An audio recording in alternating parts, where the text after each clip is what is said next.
Hello and welcome back to another episode of the Chintan Chats, the 28th episode, in fact. And today we have a very special guest, Dr. Sanjeev Bagai, who is really well known for his work on air pollution, his untiring campaign to reduce and end air pollution in India. But that's not all we're going to talk about. In fact, today we're going to talk about what's hidden. What are these hidden chemicals and properties and things that we don't talk about in air pollution that are, in fact, impacting our health? Welcome, Dr. Bagai, to the Chintan Chats. Thank you for having me. Well, so let's just start right off.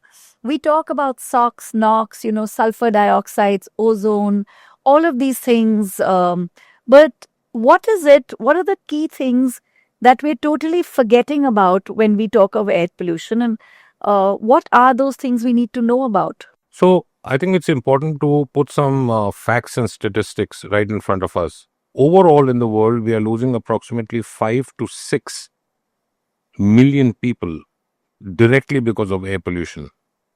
And 2 million plus are dying in India every year. That means we are losing multiple COVID equivalent deaths every year.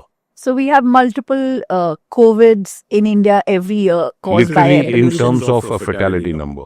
So it's important to address this. It's no longer an entity which is non-existent. I think it's there right in the forefront. It's causing highest rate of mortality and morbidity.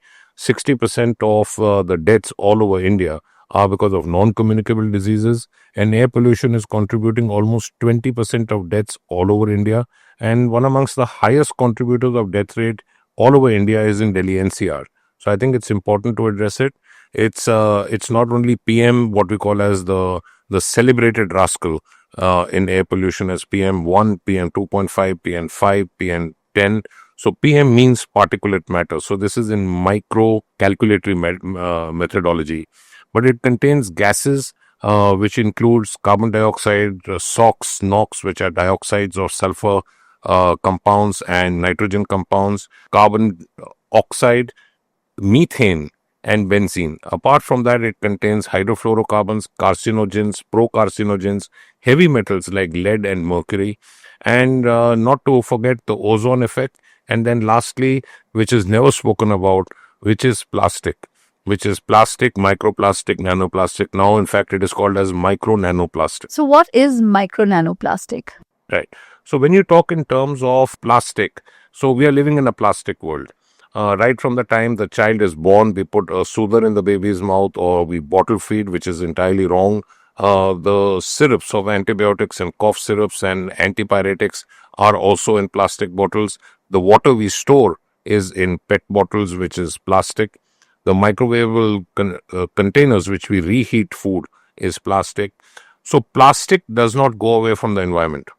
Plastic stays without being degraded for more than 500 years in the environment. It damages the soil, it damages the air, and of course the human beings. So we consume the same water which is from the ground level up. We consume the same vegetables, and there are studies to prove that the microplastic actually seeps in to the vegetables. So you can wash the vegetables till the cows come home, but the fact is we are consuming plastic in vegetables, in fruits, in water, in our food, in our containers of food, our takeaway containers, they're all plastic. So once the plastic enters the body, it is oxidized by the body and it forms microplastic, which is less than 5 microdians in size. Then nanoplastic, which is less than 1. And then it becomes subatomic level. The place where it harms are two as initiation: lungs and the gut. And what it does is it damages your membrane, which we call as the gut barrier or your lung barrier. Then it happens what we call as a systemic spillover, because the damage is so heavy, so acute, that it spills over into other parts of the body, in the brain, in the heart, in the lungs, in the kidneys, in the pancreas, in your bones, in your eyes, everywhere. And breast milk, I read. So this seeps through the breast milk, it is excreted in the urine. So plastic stays in the body for decades. It is not going away anywhere.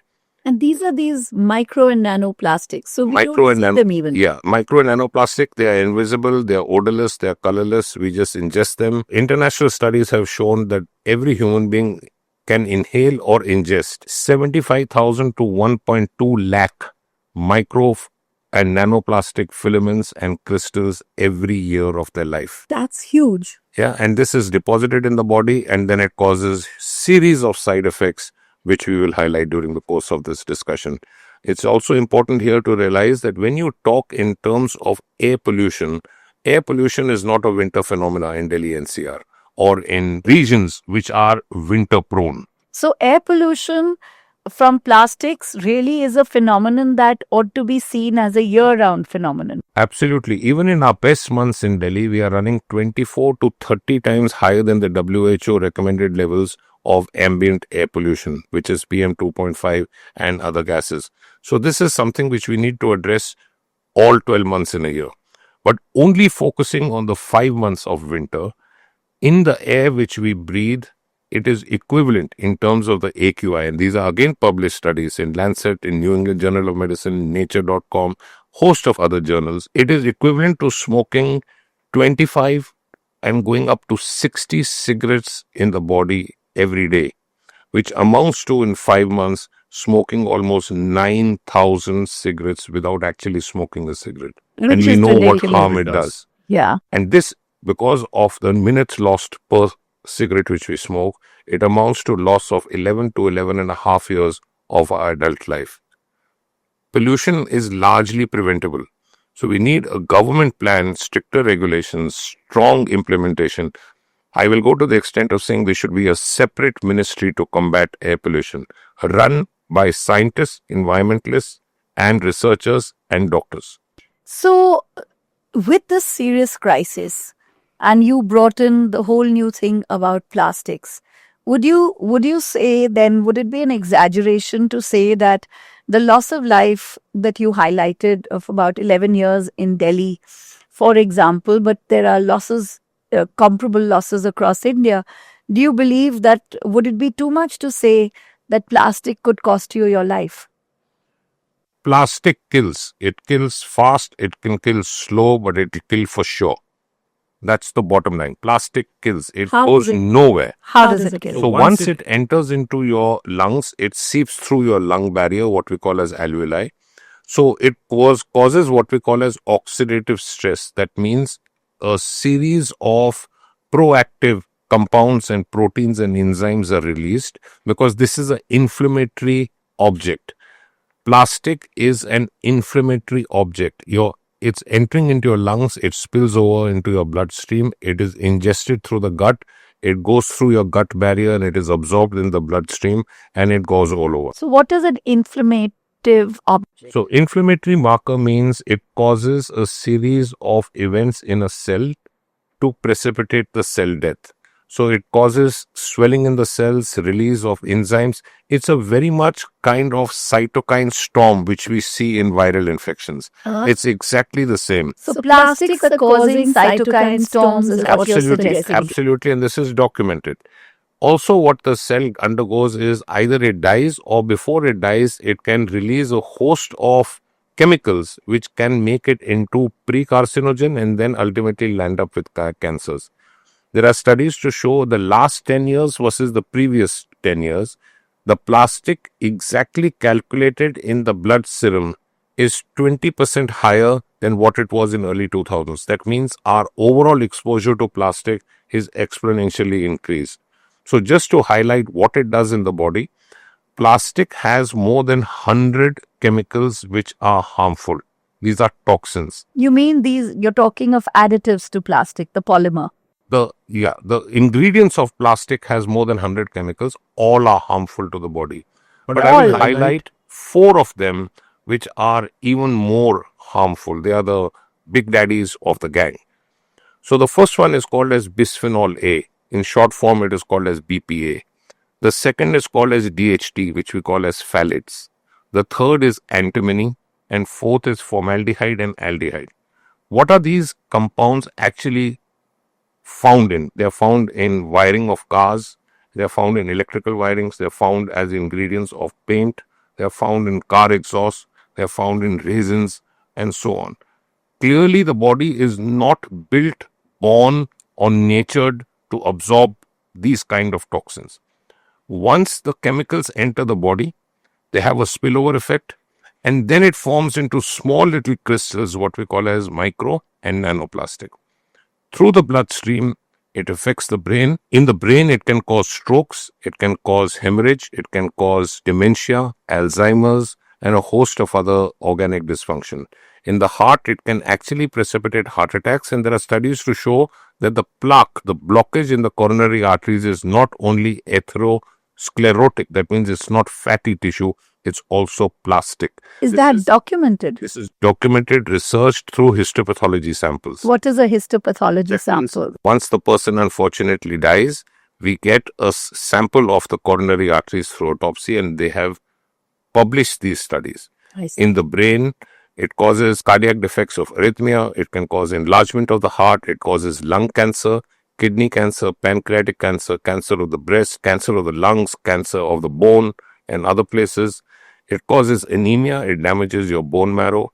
It affects the unborn fetus. Plastic affects the unborn fetus. It can cause genitourinary abnormalities. That means the child can be born with dysfunctional or damaged kidneys and urinary bladder. Oh my God. So it's harming not only this generation but the next generation. So, am I accurate if I suggest that children, in fact, in the next generation, is the biggest victim of the usage of plastics of this generation? Yeah, so there's an old saying by James Joyce, I am today what I was yesterday, and I will be tomorrow what I am today. What we are doing today is harming our future. It's harming our children, it's harming the fetuses, the newborns. The newborns are a higher incidence of stillbirths, higher incidence of prematurity, small for date, and these kids have a lot of problem once they are born. More importantly is that the children which are born can be born with genetic defects. So plastic causes damage to the DNA in the methylation part of the DNA. Therefore, you can be born for generations with chromosomal disorders and other genetic disorders. So overall, when you look at it, plastic, especially phthalates and BPA, are called as endocrine disruptors. So it is called as EDC, endocrine disruptive compounds. This is well studied, well published for many, many decades. So overall, these plastic, microplastic, nanoplastics are anti-estrogen. Yeah. We keep talking of the higher rate of infertility, higher rate of defects post-marriage, in pregnancies and so on. The direct effect is plastic. This is again, the micro level has been analyzed through very, very sophisticated systems to show plastic causes these defects. So, if I may ask you, would I be totally exaggerating if I said that plastics in the air, these fibers, these microplastics from weathering of plastics that we breathe in as part of air pollution are actually causing potentially be causing chromosomal defects across generations? For sure. And they've done such detailed research studies in which they've shown the enzymes, the type of biochemical changes which are taking place because of plastic. It's plastic overall is, like I said, it's an endocrine disruptor. It's anti-estrogen. So the receptor, that means your body protein which takes on the estrogen, is displaced because of plastic. So plastic comes and does a negative role of what someone else should be doing as a positive role. So overall, your metabolism goes for a huge toss. The 20% of the world's diabetes is directly responsible by plastic. This is published in Lancet in March 2025, page 196, volume 3, chapter 2. This is published, it's documented. Lancet is one of the most respectable peer-reviewed journals. Obesity, 20% increase, heart attack, hypertension, strokes, dementia. So plastic is something which we need to address more holistically and more at a global level. Plastic can remain in the soil, like I said, for more than 100 years. Absolutely. And this is very often people say, oh, this plastic is recycled. It does not matter. What you have done is you've just extended the life of that nasty substance to remain in our environment for that much longer. They've also done studies on fish, on turtles, on the microenvironment in the oceans in which the level of plastic is increasing. But more importantly than that is, this is going to cause damage now and later. Now, once the damage sets in, it's very difficult to stop the cascade of events, be it obesity, be it hypertension, be it diabetes, and all the other metabolic dysfunctions which are directly related because of plastic. So I would then ask you that if there's all of this problem with plastics, what's different from this generation versus, say, our grandmother's generation, where there was much less plastic? Because we know that a person who's 80 years old or 75 or 70 today has already used a lot of plastic, but their parents didn't because they had shorter lifespans and far more disease. So, what's the difference between a life in plastic and a life without plastic? Why weren't they dying? So I think the previous generation, if you look at it 50, 60 years back, a lot of them died because of lack of healthcare and huge amount of infectious diseases, tropical diseases. A lot of them died because of tuberculosis, pneumonias, acute gastroenteritis, and meningitis, poliomyelitis, and so on. So this generation, we keep talking of lifestyle, right? And these are all lifestyle diseases. We keep talking of lifestyle, but we forget life itself. So you're only left with style, and that style doesn't last for long because it's cutting short our life altogether.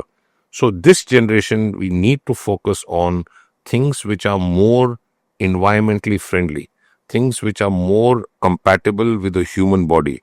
Plastic is a danger in the human body, and we are allowing it to be either absorbed or ingested or inhaled every day. So, I would really see this as people essentially in their modern lifestyles, um, essentially putting poisons into themselves. And the lifestyle itself is a killer because now we depend on plastics for everything, from coating to clothing to everything. So, do you believe that phasing out plastics will have a positive impact if there's already so much plastic in the human body? So we can't immediately, and I've used the word immediately with caution and responsibility, let's say even for the next 10 years, worldwide, even in the most developed nations, go completely plastic free. But we can go low plastic. That means lesser exposure to plastic, and that's doable. Point number two is there are plastics materials available which look like plastic, which are non-BPA and non-phthalate. That means 2 out of the big four can be eliminated from that compound which is made. So the damage to the body is much, much lesser. But manufacturers will tell you that why should I invest in this for just a decade? Because the industry invests in materials and scale up for decades. I think we have already reached a stage in which cancers are up almost 100% in the last 10 years.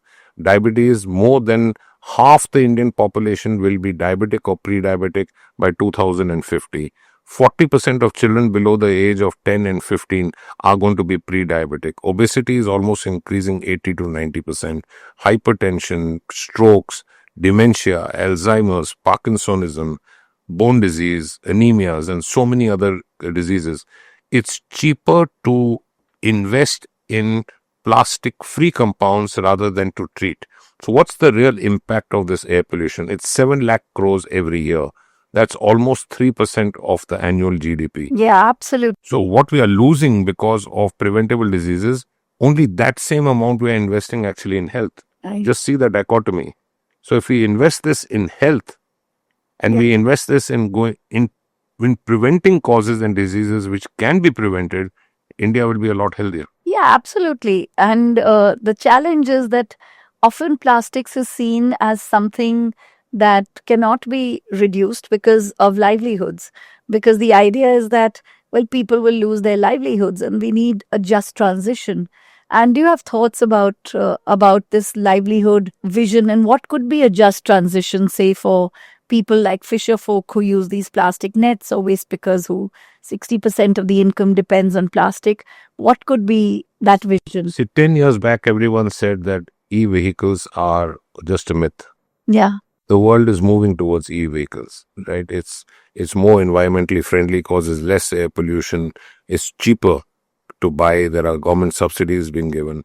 So I think the only way forward is to take the first step forward. Yeah. the rest follows. But if we don't move at all, then we've not moved forward at all. The biggest culprits are in everyday life is storing water in plastic bottles.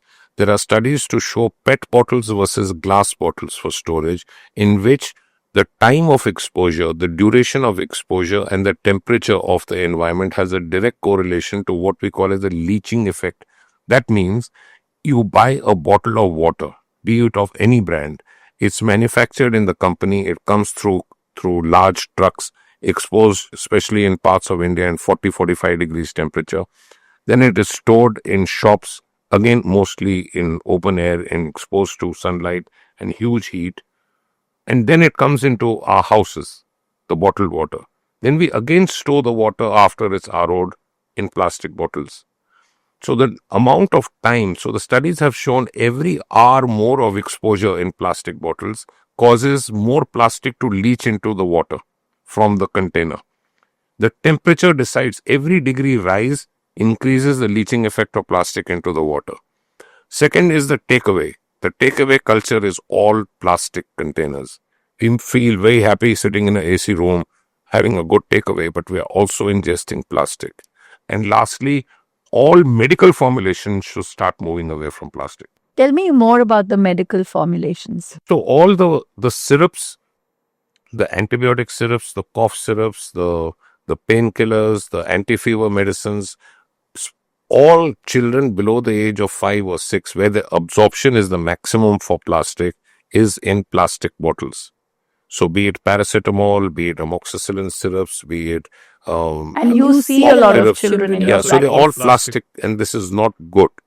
Now, to manufacture glass because of the breakage and the manufacturing cost may be slightly more, but that's a very small price to pay to save a child's life and then subsequently a healthy adult's life. So that I think gives us a lot of perspective, because I think too often we talk of very linear costs, whereas we don't actually do a 360-degree thinking around what is life itself. So before we close, I have a question too. And what I'm really thinking about is that India and the whole world, we've been trying to have a plastics treaty and trying to reduce plastics. And the UNEP, the United Nations Environment Program, has also seen this as a crisis. But we've not come to any consensus, to the extent that we think that this needs to be voluntary. And as a world, and people are refusing to reduce plastics. People are saying it's really inconvenient. On the other hand, we're seeing everything that you're telling us about. Actually, we're not seeing it. We're now learning it. But do you think that countries like India, who already have, leadership, our prime minister actually has been fighting and reducing plastics. We banned plastics, 19 single-use plastics, and many other things. There's Mission Life, which talks about another way of living. Do you think that India should really be leading this fight against plastics and reducing it dramatically? Yeah, so I will not call India as a developing nation. I think that tag has pulled us down for far too many decades. India is well on the way of being a developed nation. In fact, most of the developed nations are hardly developed at all, if you see the state of affairs in their own countries. But I think the most expensive item in the world is an idea, and the most powerful object is a thought. And this present government and this present ministry and this present prime minister does have the forbearance and the will to take it forward. He has shown in many cases a thing which was impossible can be done. We need a national rollout plan. It can't be done in a year. It may not be done even in 5 years. But let's say a horizon vision of 10 years to decrease the overall production, recycling, and reuse of plastic. Single-use plastics is a big no. Plastic bottles is a big no for water. The medical formulation, especially for children in plastic bottles, is a big no. Takeaways has options not to serve in plastic containers. We need to look in that. And overall, I think it's a question of public awareness. The public must understand what we are doing to our own body. Say, for example, living in Delhi NCR, you're going to be smoking thousands of cigarettes without actually lighting one yourself individually. Just because you're breathing that air, it's against Article 21. It's a right to life. We need air to breathe. Can we have good, clean air to breathe? There are a lot of initiatives which this present Delhi government has done. Not much was done in the last 10 years in Delhi, but I think it's a path forward. It cannot be done by the government alone. It has to be a society, community participation. Yeah. But the first step forward is to look forward and take the first step. So I think that's a great thing, and it's important to note that plastics are a problem not just in themselves as pollutants, but as air pollutants and global air pollutants, as we know. So I think that's a great thought. Thank you for your ideas, your knowledge, and your time. Thank you, Dr. Balai. God bless you.